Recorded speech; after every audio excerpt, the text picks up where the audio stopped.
So far as we can see, there will be a meeting between Putin and Trump for the first time in the presidency of Trump this time. And if these two meet, it would be the biggest chance since years to find at least kind of an exit for the war raging in Ukraine.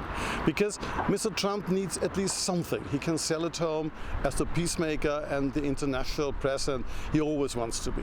And for Mr. Putin, it will be the biggest chance since years to show that he is not waging war against Ukrainians, but he simply wants to clear the ground of Ukrainian forces in Donbass. So it's an equal chance for both of them. And as far as concerned Ukrainians, Mr. Zelenskyy will not be at the table at this time, which is possibly even an advantage, because Mr. Trump and Mr. Putin will meet on the same level, at least the level they see themselves. And Zelenskyy isn't at that level for both of them.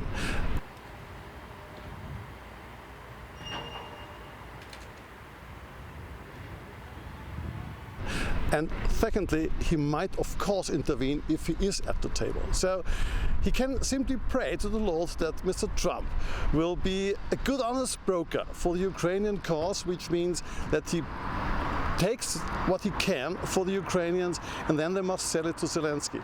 Either he takes it or he leaves. But if he does leave without taking it, I do think this is one of the mega chances he will have overplayed them. Ich glaube, dass Trump sicher die Chance hat, dass jetzt noch einmal das Versprechen. Mr. Putin has no reason currently to go to the table because the Russians are, militarily spoken, certainly in a very good advantage. So what he does is he's pleasing Mr. Trump because he doesn't want any sanctions against his own partners or against Russia, and he wants to come back on the table of the big.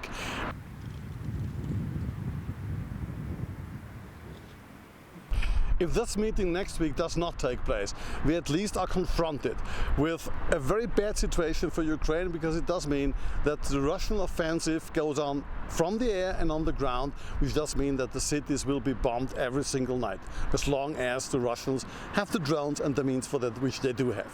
For the Americans, in particular Mr. Trump, it does mean that he can't go home with the laureate and say, I brought peace to Ukraine, and which does mean that he has to do something now against Russia, which he tries to avoid since his presidency.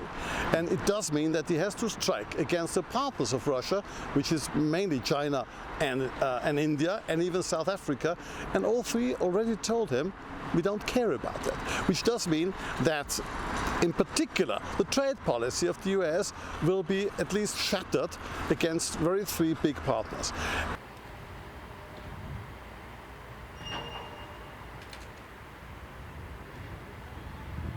For the Europeans, it does mean that they have to pay even more, because then the war will rage on, the war will go on, and the Europeans have to support it because they have promised so. So this is the worst case for all parties in this war if this meeting does not take place.